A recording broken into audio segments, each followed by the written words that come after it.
ඡන්දය ජයග්‍රහණය කිරීමත් පස්සේ විශේෂයෙන්ම ලාල්කාන්ත ටිල්වින් සිල්වා වගේ අය කිව්වා මේ ආණ්ඩු බලය ගත්තට මදි අපි රාජ්‍ය බලය ගන්නත් ඕනි කියලා.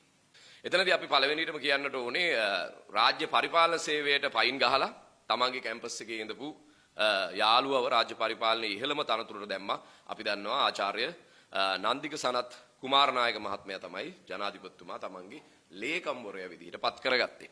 ඊට පස්සේ ඔවුන් උත්සාහ කරා විගණකාධිපති දෙපාර්තමේන්තුවේ සභාපති විගණකාධිපති ධූරයට HTP චන්දන ඒකත් ජනාධිපතිතුමාගේ කැම්පස් එකේ යාළුවෙක්.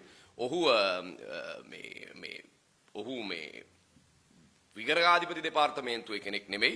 ඔහු පෙට්‍රෝලියම් එකේ හිටපු අධ්‍යක්ෂක ධූරයක් දරපු කෙනෙක්.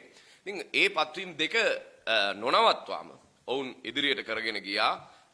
විශේෂයෙන්ම අපි දන්නවා සාරංගිකාකරණය වීම. ඒ වගේම තමයි අපි දන්නවා කොළඹ විශ්වවිද්‍යාලයේ උපකුලපති පත් කිරීම මහාචාර්ය IM කරුණාතිලක මහත්තයව පත් කරා. ඔහු සාමුපක පරීක්ෂණයේ ලකුණු වලුත් ඔහු තුන්වෙනියට හිටියා කියලා තමයි අපිට ආරංචි වුණේ. ඒ වගේම තමයි රුහුණු විශ්වවිද්‍යාලයේ මහාචාර්ය සුජීව අමරසේන මේ නවකවදේ නවත්තපු කෙනාව අයින් කරලා JVP එකේ කාඩ සමාජිකයෙක් වෙන මහාචාර්ය PA ජයන්ත මහත්මයාව පත් කරා. එතකොට විශ්වවිද්‍යාලේ ඉඳලා ඒ වගේම තවත් කියන්න පුළුවන් අපිට සමාජ ආරක්ෂණ අමාත්‍යාංශය විශේෂයෙන්ම පොලිසිය සහ මේ උසාවිය කියන ස්ථාන දෙකම අපි බලාපොරොත්තු වෙනවා ස්වාධීන ආයතන විදිහට පවත්වාගෙන යයි කියලා. එහි තියෙන ප්‍රධානම මර්මස්ථානයක් වෙන සමාජ ආරක්ෂණ අමාත්‍යාංශයට තමන් දේශපාලනය සඳහා වේදිකාවේ කතිකයන් විදිහට පාවිච්චි කරපු දෙදෙනෙක්ව ලේකම්වරයා විදිහටත් ඒ වගේම CID කේ ප්‍රධානියෙක් විදිහටත් පත් කරා. ඒ පුද්ගලයන්ගේ හැකියාව පිළිබඳව වෘත්තිමය දක්ෂතාවය පිළිබඳව අපිට තර්කයක් නැහැ. නමුත් නිර්දේශ පාලනය කරනවා කියපු මේ පොලිසිය මේ වෙනකොට ඒගොල්ලන්ගේ දේශපාලනීකරණය බවට කරණයට පත් වෙලා තියෙනවා. ඒ වගේම තමයි ප්‍රජා පොලිස් සේවාව. ප්‍රජා පොලිස් සේවාව කියලා කලින් අපි දැක්කේ ගමේ හිටපු විදුහල්පතිවරු ඒ වගේම බැංකු නිලධාරීන් එමත් නැත්නම් ආගමික නායකයින් ප්‍රමුඛ කණ්ඩායම් තමයි මේ ප්‍රජා පොලිස් සේවයට ගත්තේ. දැන් වෙනකොට මේගොල්ලන්ගේ කොට්ටාස සංවිධාන හරහා මේ ප්‍රජා පොලිස් සේවයටත් ජනතා විමුක්ති පෙරමුණ NPP එකේ කාඩ එක බඳව ගනිමින් සිටිනවා මේ වෙනකොට ඔවුන්.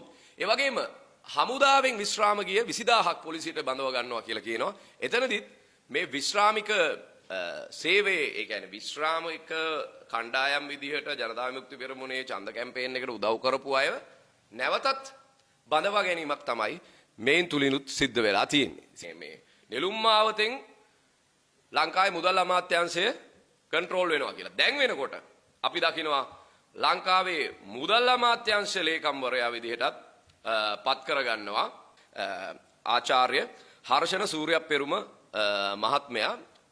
මොකද මුදල් අමාත්‍යාංශයේ ලේකම්වරයා ස්වාධීන විය යුතුයි කියලා කලින් නෙළුම් මාවතෙන් තමයි මේවා කන්ට්‍රෝල් වෙන්නේ කියලා කියපු අන්තිමට පැලවත්තෙන් පඩි ගන්න කෙනෙක්ම මුදල් අමාත්‍යාංශයේ ලේකම්වරයා බවට පත් කරා. කලිනුත් අර විගණකාධිපති පත් කරන්න විගණකාධිපති දෙපාර්තමේන්තුවේ ඕනතරම් සුදුස්සෝ ඉඳද්දි අප්‍රේල් මාසේ වෙනකොට HTP චන්දනව දාලා අපේ పూర్ව පිනකට ව්‍යවස්ථාදායක සභාව මේක ප්‍රතික්ෂේප කරනවා මේ පත්වීම. ඒ නිසා අදටත් විගණකාධිපතිවරයෙක් ලංකාවේ නැහැ.